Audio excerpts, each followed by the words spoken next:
Ya, perhatikanlah gambar di bawah ini. Nah, sekarang adalah peristiwa oogenesis ya, karena di sini akan dihasilkan ovum. Sekarang kita harus tahu nih, X, Y, Z ini apa? Oke, sekarang kita bahas.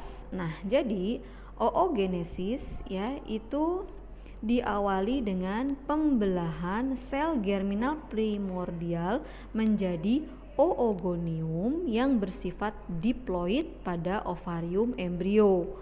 Nah, ini masih dalam fase embrio.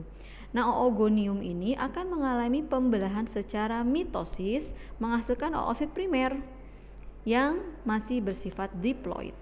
Kemudian oosit primer ya akan mengalami meiosis 1 membentuk oosit sekunder dan badan polar 1 yang berukuran lebih kecil ya.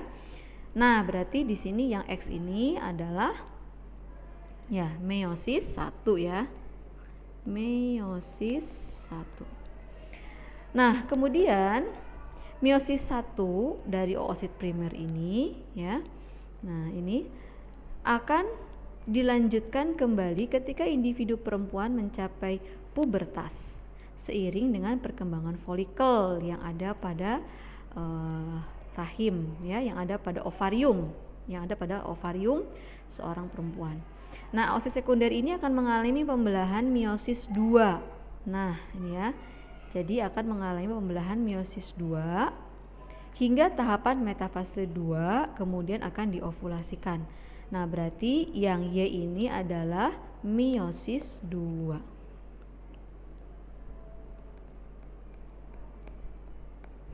Nah, kita ingat ya bahwa pada meiosis 2 ini, ini juga mengalami meiosis juga nih sama ya.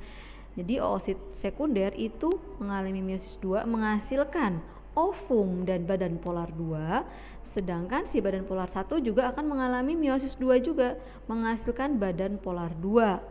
Nah, ya. Jadi yang Z ini ya adalah ovum. Ya.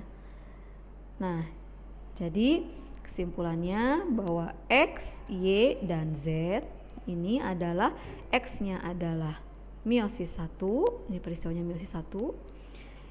Ya, kemudian Y-nya adalah meiosis 2, termasuk ini ya mengalami meiosis 2 juga. Dan akhirnya Z-nya adalah ovum, serta di sini juga ada dihasilkan badan polar 2.